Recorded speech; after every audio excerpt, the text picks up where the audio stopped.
Welcome everyone for our today's session. I'm very excited to start in a couple of moments. Let's give a couple of minutes for everyone to join today's call and we're gonna get started.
crashing, hit a wall.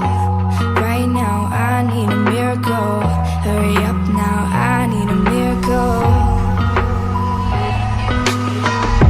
Stranded, reaching out. I call your name, but you're not around. I say your name, but you're not around. I need ya, I need ya, I need you right now. Yeah, I need you right now. So don't let me down. I think I'm losing my mind now. It's in my head, darling, I hope that you'll be here when I need you the most. So don't let me down. Don't let me down.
Welcome everyone for our today's very special session. We are going to get started. I'm very excited for our third masterclass on the topic of the futures and derivatives, right? We're gonna get started in just a minute. And before we start, I want to say that I appreciate every single one of you who is joining the sessions, right? I appreciate every single one of you, and I'm really proud and happy to see all of you giving yourself a chance to learn something new, opening this new door or opportunities that IM Academy brought you, right? Gave you. A lot of the times when opportunity knocks our door, we are too afraid or too scared to try it out. And you who are here, you guys and girls who are here, ladies and gentlemen, you gave yourself this chance. You gave yourself the chance to learn something new, to try something new, to open your mind for the new skill sets and new knowledge. And you should be proud of yourself for this, because I'm proud. I'm proud for you. I'm proud of you. I'm really grateful. I'm really excited for you to find out more about this market, to learn, to level up within your trading career, within your life. And I'm looking forward to hear a lot of stories about your breakthroughs, a lot of stories about your successes, because every single one of you absolutely deserves this. And my pleasure and my honor is right here to be able to help you and guide you through this market, through something new and exciting, right? So I already see you guys and girls in the chat box, and I already see Canada is here. Welcome, Canada. Good morning, Canada. Alberta and Calgary, both of you. And Nigeria is also here. Good afternoon, Austria. Good morning, Montana and Florida. Absolutely amazing to see you here. So we're gonna continue today the topics that we already started and built a foundation for it in the last two classes. So just a quick recap. In the last two classes, we've learned the basic concepts of derivatives, right? We've learned what are the futures contracts, forward contracts, options, put and call options. We've learned about swaps. We've learned what is the difference between all of these contracts and how they can be used for hedging and speculations. We've learned some specifications on it. And in the last class, we even learned about Chicago Mercantile Exchange, where you now know how to find the futures contract, how to read the futures contract symbols, right? How to understand it and where to find the specifications of them.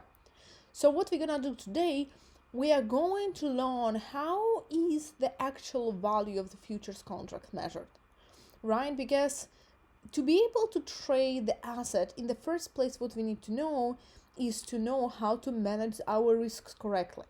And to be able to know how to manage the risk correctly, we need to know how the asset that we are trading is calculated, is measured, right? And it might be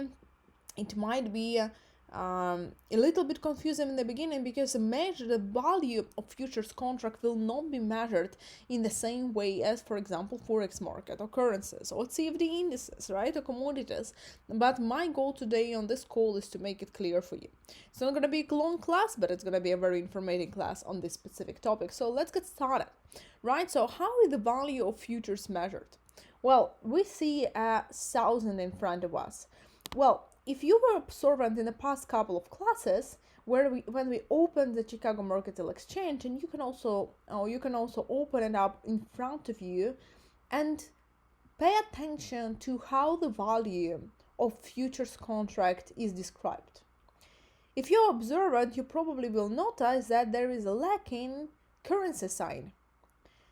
There is no currency signs if it comes to the measurement of the futures value. And this is because the futures price is measured in something what is called points and not the currency. To memorize, when you are looking at futures value, you are looking at points and not the price in the currency. So this is important. So from now on, I'd love you to associate the futures value with points and what we are going to call ticks, right? And now what are these points and ticks in the first place? Well, again, the point, if we keep looking on our right number on the right side, we will notice that I divided this number 1,000 in two parts. On the left part, before decimal point, and on the right part, after the decimal point. So the point is the point which is used for the calculation of the futures value. The point is the smallest unit price, that is the smallest unit, the price can move to the left of the decimal point. Okay, so as we can see on the right side, if our price increases from 1,000 to 1,001, we are going to say it increased per 1 point. We are not going to say it increased per $1. We're not going to say it increased per £1. We're going to talk in points. So everything, all the changes of the price that take place on the left side of the decimal point are going to be counted in points. Again, the price increased from 1,000 to 1,001. This price increased at 1 point. But what does it mean for a tick that I mentioned before? Well, the tick is the smallest unit price can move to the right of the decimal point. So this is the smallest possible price fluctuation. Again, it refers to the minimal price fluctuation for the asset and is the unit for the measurement for the points in the markets of futures. So points are calculated in ticks and futures market is calculated in points. So as we can see now, as our price increased from 1,000 to 1,001, it increased per 1 point. But when our price went from 1,001 to 1,001.01, we are talking about the price increase per 1 tick. The minimal price fluctuation or tick size, which we are going to have a look at right now, describe the smallest increment a given future market can move. And remember again, there are no dollar signs, pound signs, or any other currency. It's just 1,001.01 points, or in other words, 1,000 points and 1 tick. Okay? So now it's very important to understand that every asset has a different tick size and a different tick value. When I'm talking about the tick size, I refer to which minimal price fluctuation this particular asset has. So how much at the minimum the price of this specific asset can move. Is it 1 tick? Is it, for example, a quarter of a point or 1/10 of a point? Or what is the value, or what is the size of the minimal price fluctuation possible for this specific asset? And again, different futures contracts have variable per tick value and per tick size. So to make sure that you are formalizing yourself with a minimal tick value for each of the contracts you intend to trade is extremely important. Again, once you know about it, it's a stable number and it does not change. Why is it so important to know how the value is calculated and what are the tick sizes and tick values and of their particular assets? Well, because if you don't know the size of the tick and the tick value of the commodity that you are trading, you can quickly find yourself in a very tough spot. Let's say that the tick value, for example, is way higher and tick size is way lower than you expected. So it can lead to the very unpleasant situations with your account because you will not be able to calculate the risk correctly and the risk will be much higher than you expected. Now, I know it can sound a little bit confusing in terms of tick value and tick size. So let's have a look at the practical application of it. So let's have a quick glance at the tick size and the tick value of several different contracts. And as an example, as you already know from the previous class, SES is going to refer to the E-mini S&P 500 contract. And this is the first one in our table. So this is what we are going to start with. As you can see, we have the table divided in symbols. So which symbol in the futures market will refer to the name of the particular asset. Then we have the name of it. Then we have a tick size. So again, tick size is the minimal price fluctuation. So the minimal size of the move the price can make. And some people think that price of every asset can move at least 1 cent. But that's not the case. Because every single asset has a different tick size. So they don't move in anything rather than what is in the state table. Okay, so tick size, again, the minimal price fluctuation. And tick value is how much this one minimal price fluctuation change is going to cost you. Okay, so let's get started. Now let's have a look at it. So as we can see, on the first place we have AS, which is referring to E-mini S&P 500. And the tick size here in the E-mini S&P 500 is 0.25. And remember that this is not 0.25, meaning a quarter of a dollar or 25 cents, for example. No, it's 0.25 of a point. So it's a quarter of a point. Okay? So in order to make up for the full point, we would need to multiply this by 4, right? And we will get the full point move. Okay, so again, the point is everything that changes on the left side of the decimal point. The ticks is everything that is changing on the right side from the decimal point. So if our tick size is 0.25, to make it up for 1 full point, we would need to multiply 0.25 4 times by 4. Okay? I hope it starts making sense. So now 1 tick move in the ES is going to equate to 12.5 move.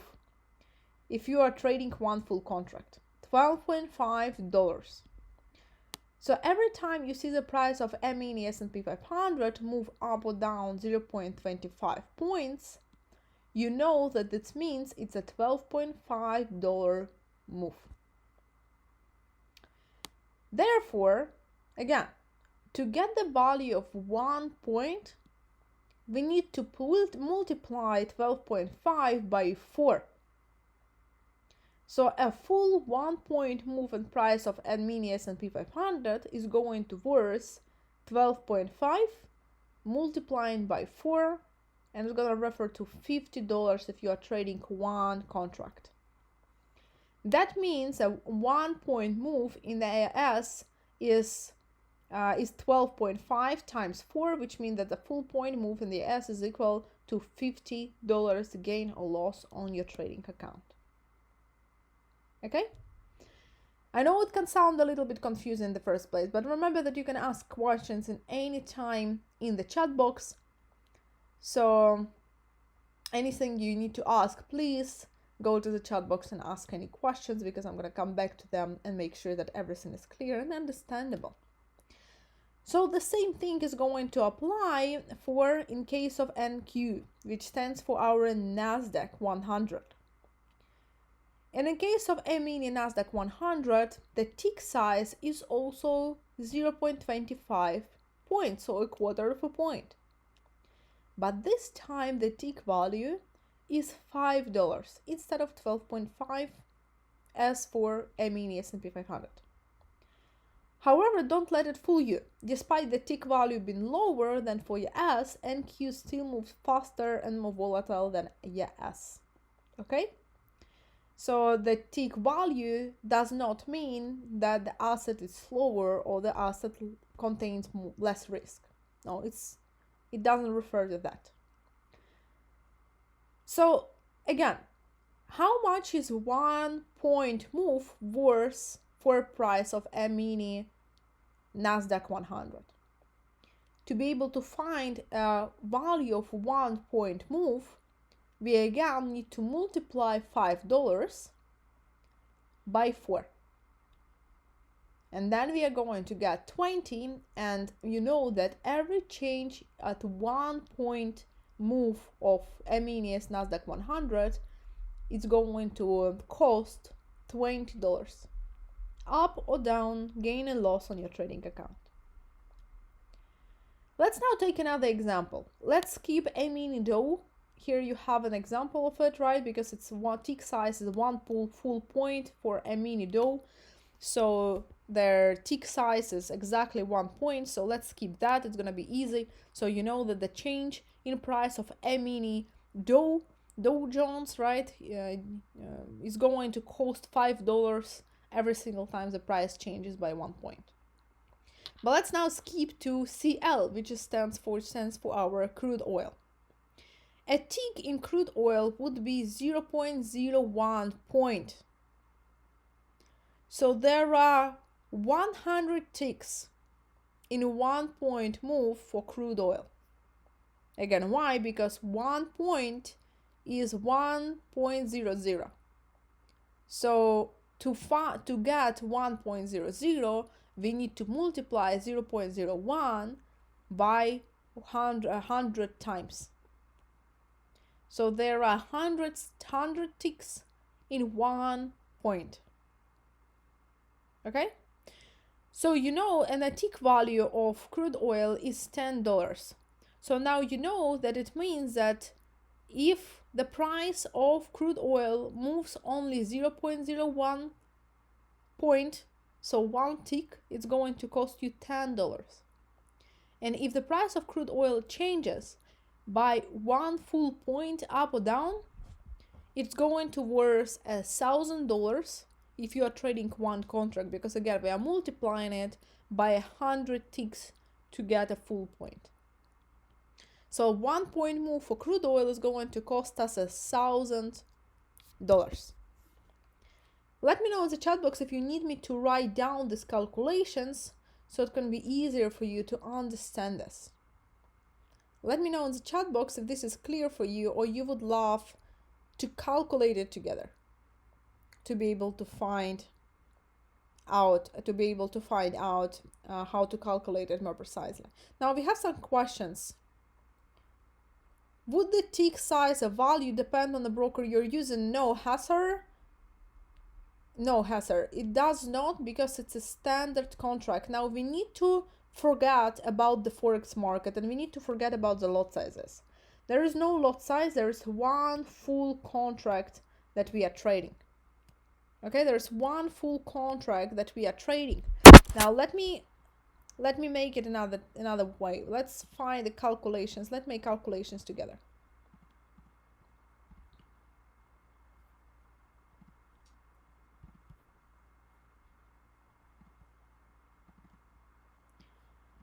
You cannot, first of all, you cannot divide one full contract in pieces.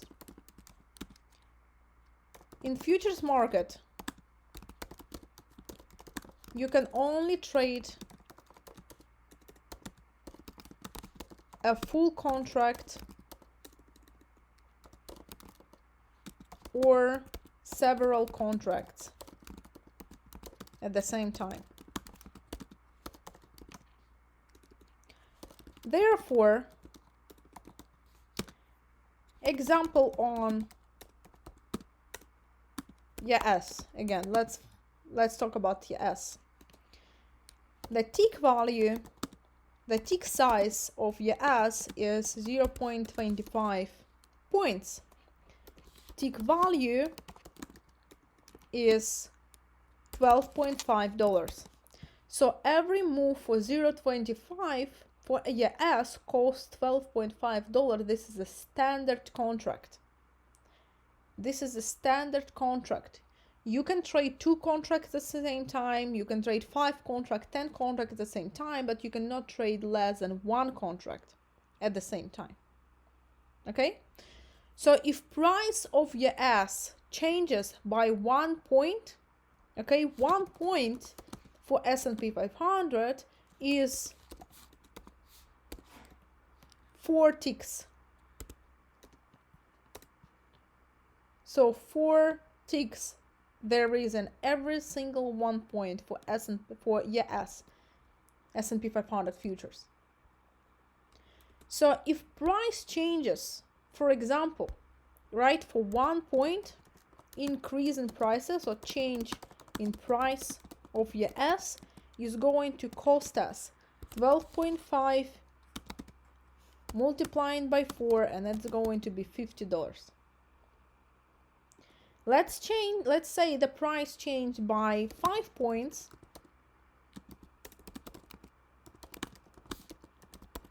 Then it's going to cost us 12.5 by 4 by 5, right? So wait a second. 5 points change in price. We can make it even easier. So it's going to be 50 by 5, and it's going to be $250. I was confusing myself for a second. Okay, so 5 point change in YS up or down is going to cost us $250. Now, for example, on crude oil, which is CL. Again, tick size of crude oil is 0.01 point. Tick value is $10, and there is a 1 full contract. You cannot trade less than contract, okay? In futures, you can only trade more than 1 contract. So tick value is $10. So 1 point for crude oil is going to refer to 0.01 by 100. So there are 100 ticks in 1 point. So 1 point change. So 1 point change in price of crude oil is going to cost us $10 by 100 ticks. It's going to be $1,000. Okay? Is it more clear?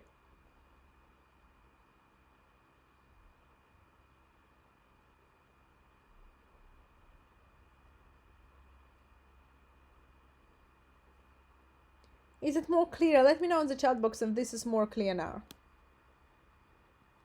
Let me know in the chat box if this is more clear now. Let's take another example. For example, NQ, Nasdaq, E-mini Nasdaq, which is NQ. Okay, tick size is 1 full point. So it's easy calculations. Tick value is $5. Apologies. That's not not for Nasdaq, but for Dow.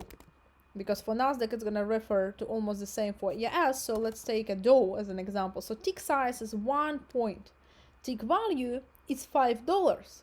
So our 1 point is 1 tick in the case of those, so that's easy calculations, right? Because tick size is already 1 full point. So 1 point change in price of dough is going to be $5. Okay, 10 points, for example, change in price of dough is going to be 5 multiplied by 10, it's gonna be $50, and so on and so on. Clear, perfect. Perfect, amazing. So let's now come back to our table, right? Let's now come back to our table and let's talk about the following. Now, we can see the different tick sizes and the different tick values, and you can make a screenshot of this table, but now I'm gonna also show you in a couple of moments how to find this information, because obviously here we couldn't fit all the futures contract which exist. So if you want to trade other futures contract, I'm going to also show you how to find them. Okay, and how to find the tick size and how to find the tick value and where you can find this information for any asset you prefer to trade. Now, the most aggressive one here on this board is probably going to be our silver, right? The one up from the downside. Silver, which symbol is SI, right? If you look at it down here, we can say that tick size for silver is 0.005. Okay, to have a one full point, we need to multiply it by 200. That's a 200 multiplier we are talking about. We need to multiply 0.05 by 200 to get a one full point. So every time silver moves 1 tick, you are getting $25 of movement in your contract. And remember that if we multiply this by 200, right, that's going to be a $5,000 move per point. So we definitely need to be aware of the tick size and the tick value of the contract that we decide to trade. Okay, so that's the most aggressive one of the board right here in front of us. Therefore, again, as you can say before, their numbers are different. Contract specifications are something that you need to memorize before you begin trading commodities and futures, because costly mistakes can occur by not understanding these numbers. And again, you will not be trading probably 10 or 20 or 50 of them, so it's going to be easy for you to memorize the tick size and the tick value of several contracts at the same time that you will be trading. So the obvious question now that might occur is, are all futures contracts so volatile and expensive? Do they all have such a high tick value? I suppose some of you were already thinking about this. I mean, $5,000 move in 1 point for silver, that sounds aggressive. So how is there a way for the person with a lower capital to start trading futures? Well, we are blessed because there is a way, and the way is called micro futures contracts. Okay, and this question already appeared on the previous class. So what is a micro futures contract? Well, micro E-mini futures work just like classical E-mini index futures. The difference in the two products is their size. Micro E-mini futures are basically a smaller version of their popular E-mini stocks index futures contracts, checking in at just 1/10 of their sizes. So we were talking about ES, NQ, like E-mini DOE, we are talking about the same ones but 10 times smaller, 10 times smaller size of the standard contract. So here on this page you can see the standard contracts.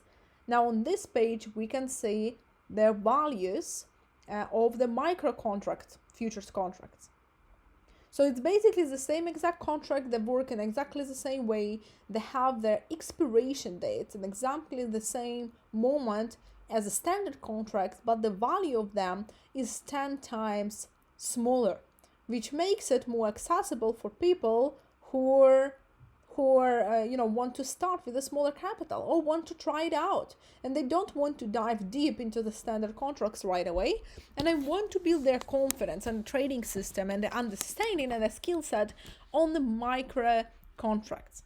So here we are. What is the difference between micro and standard futures contract? Well, here we go. We can see on the first line micro mini S&P 500, which stands for MAS. As we can see on the symbol, we add M in the beginning, which stands for micro. Okay, micro in the beginning, M. So we have a symbol MAS, which is micro mini S&P 500. The tick size stands the same, so the tick size does not change because it's a standard.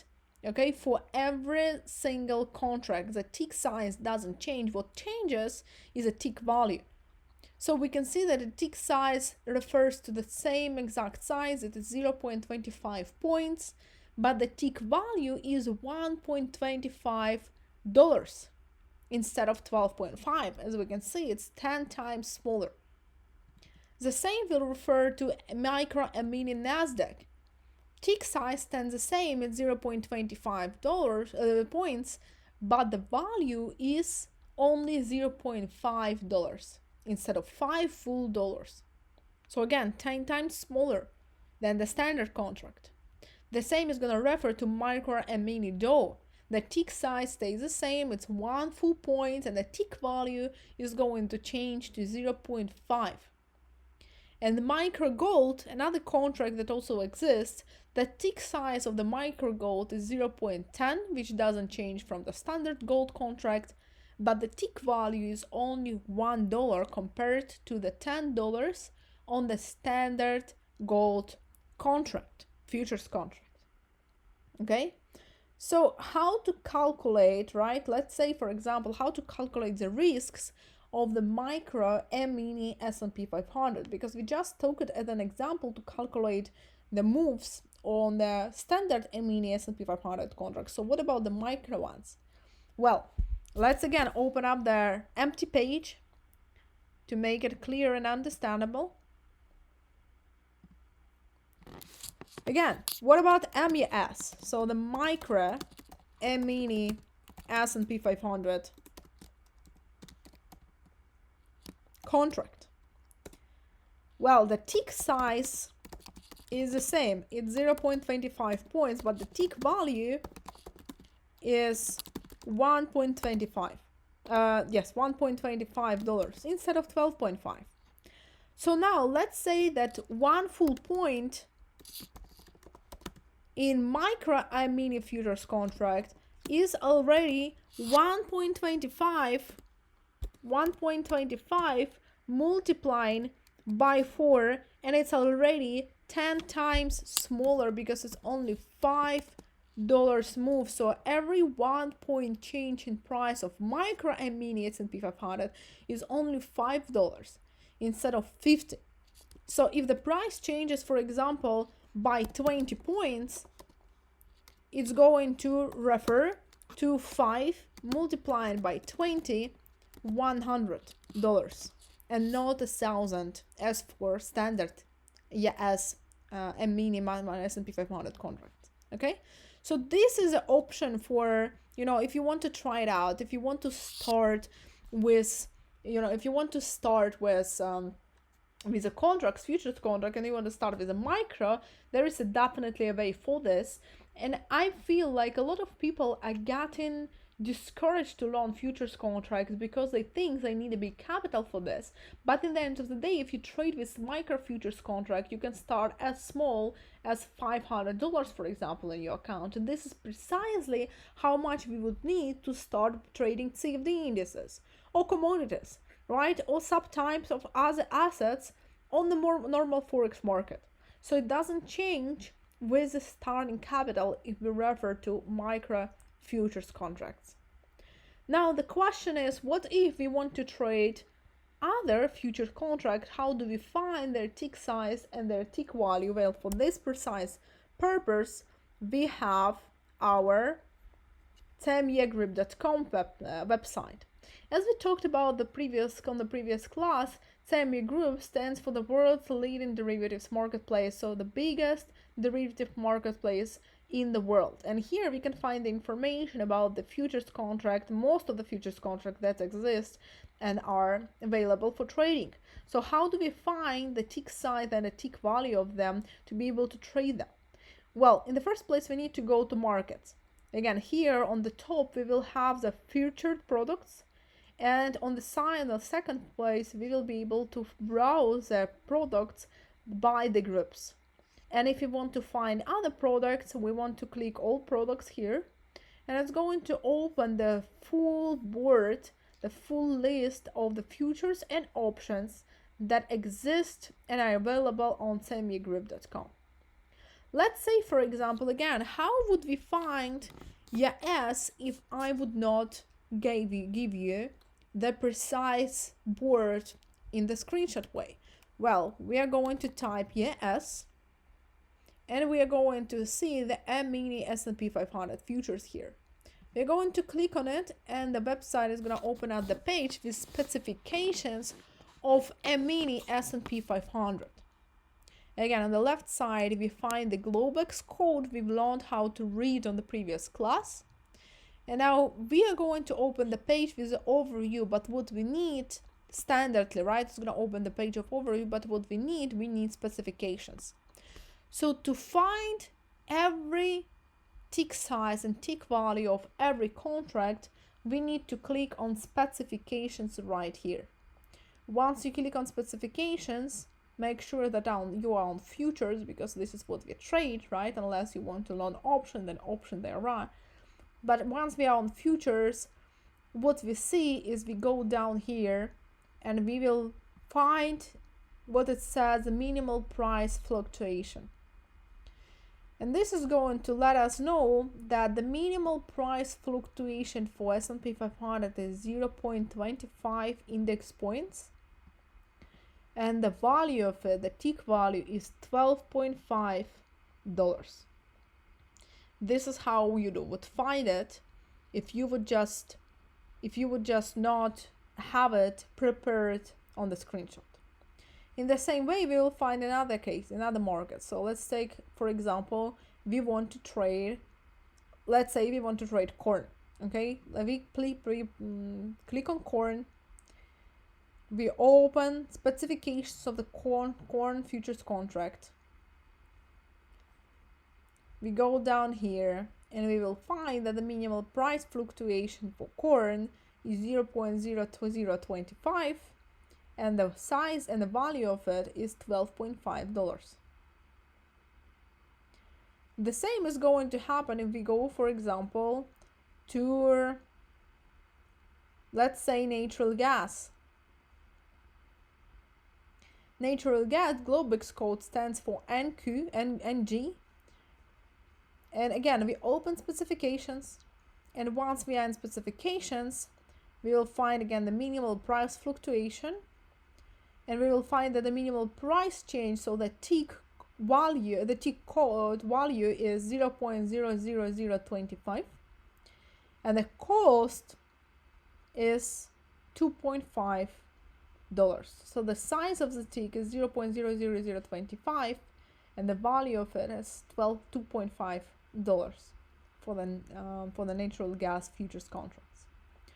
Now here you can find all of this on the cmegroup.com. So now you know where you can find it if you prefer to trade other assets.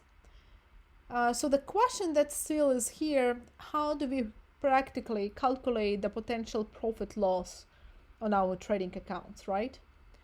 So let's have a look at the following example.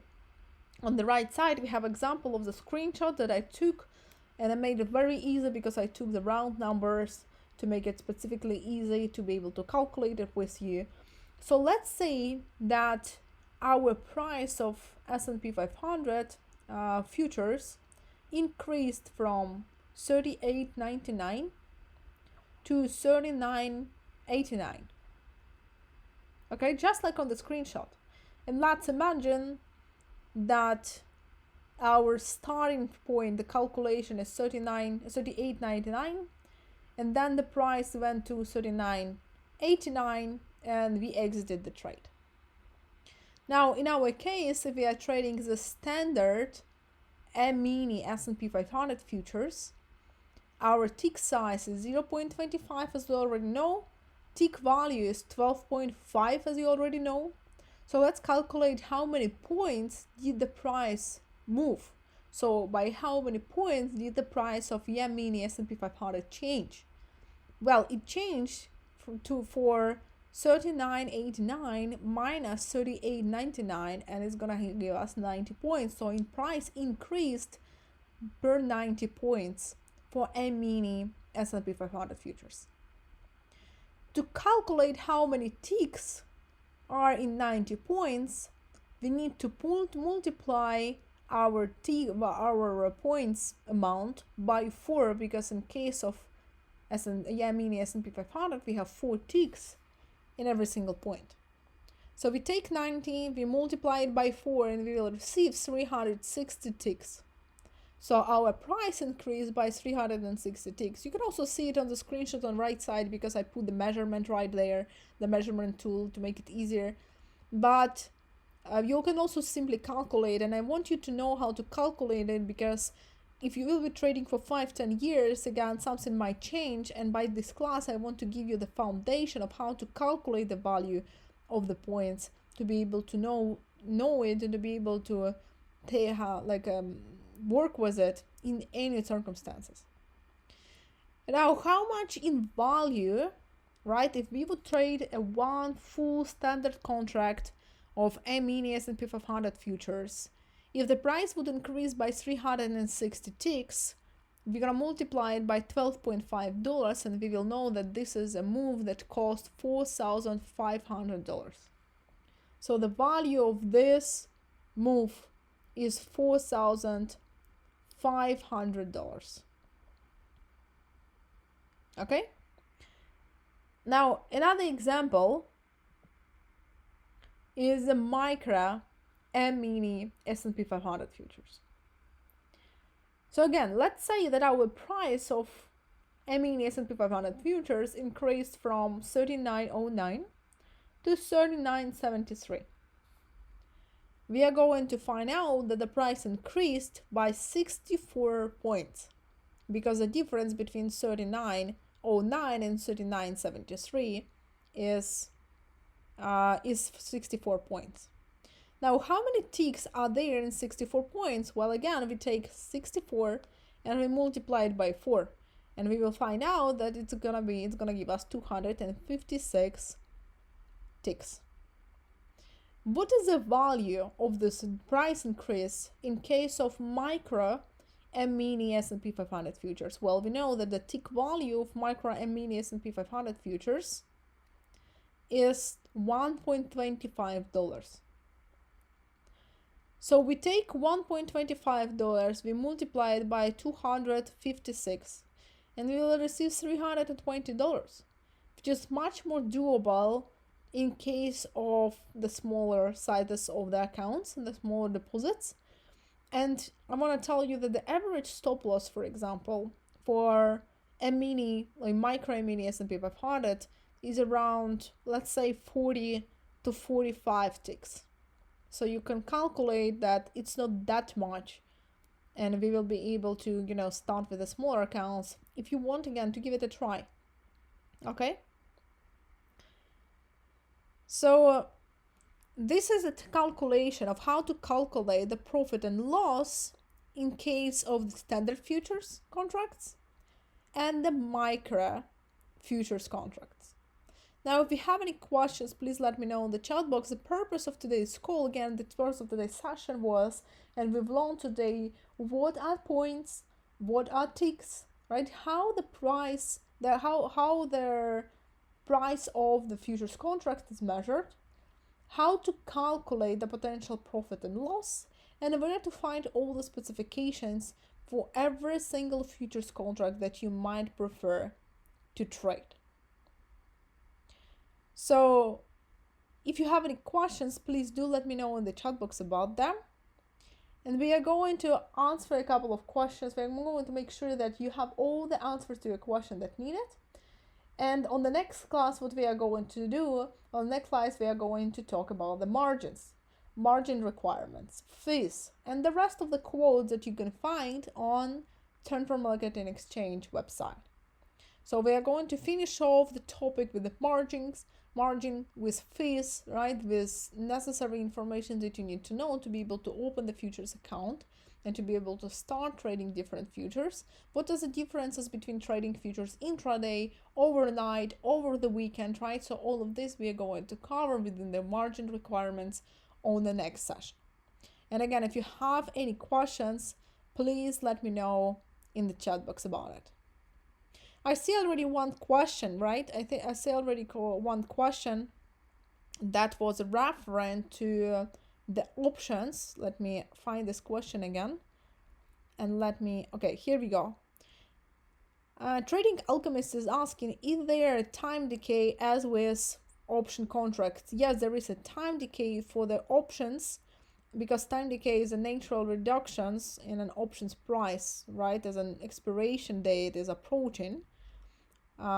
Again, time decay also increases options probability of expiring out of the money. But it's a topic for another session, because I would love to keep this session specifically for the futures contract, because the options contracts are trading in a different way, right? And there is a different education sessions that are coming for this specific topic. But answering your question, yes, there is a time decay as for option contracts as well. Perfect. Seems like we do not have any more questions on today's session. Well, first of all, I'm very happy to be able to help you, and I'm very happy that I see lots of people, many people, every single session are joining the sessions. And again, on the next class, we are going to talk about the margin requirements, right, and all the necessary information to be able to open account and trade the futures contracts and start within this. And we are going to slowly come to the moment where we will start learning the new trading and analytic platform. Okay, we are going to talk about the new trading analytic platform for the futures trading, futures analysis. So this is going to be very interesting, because it's something entirely different than, for example, trading on TradingView, right? Or analyzing the market on the TradingView. We will have more possibilities. We will have a deeper insight in the market. We will have the possibilities to have a look at all the orders that are flowing within the market, both from the institutional and the private trading. So we'll have a deeper insight about them in the market that you've never had, I believe, before. Okay, I believe you never had this insight about regarding the market before. So I'm going to be very happy to start this, and then we are going to slowly move forward into the live markets analysis with the futures contract, right, on our SFX sessions. So again, very happy to see all of you here, right? I'm very happy to see you learning and to see you growing, right? And I'm gonna be very excited to move into the further topics. I see a couple of more questions appearing. Okay, you were referring to the time decay in futures. No, the time decay, there is no time decay in the futures market. There is only in the options market, right? Because in the options, as an expiration date approaches, there is less time for the possible movement further into the money. But there is no option for this in the futures market. The futures market is not the same as a futures contract, the option contract. So option contracts give you an option that the closer it gets to the expiration, the less there is a probability that it's going to get from out of the money into the money. But the futures contract doesn't have these options. So there is no time decay in the futures, if you're asking regarding this. And yes, there is a demo account possible, absolutely, so you will be able to get it all. I'm very happy to see all of you here once again. There are no more questions, so this session is also going to be placed in the favorites. And for the rest, I wish you a wonderful rest of your day. I will see you next week on the next classes, so be prepared for the continuation of our Derivatives 101 and Futures 101 course. I appreciate every single one of you. Please leave a review on this channel if you are getting value in today's session, and please let your teams know that we are learning something extremely excited. Let the teams know that you are learning something new and you're giving yourself a chance. Let them also give themselves a chance to learn the futures market. So once again, thank you so much for being here, and I will see you on the next classes.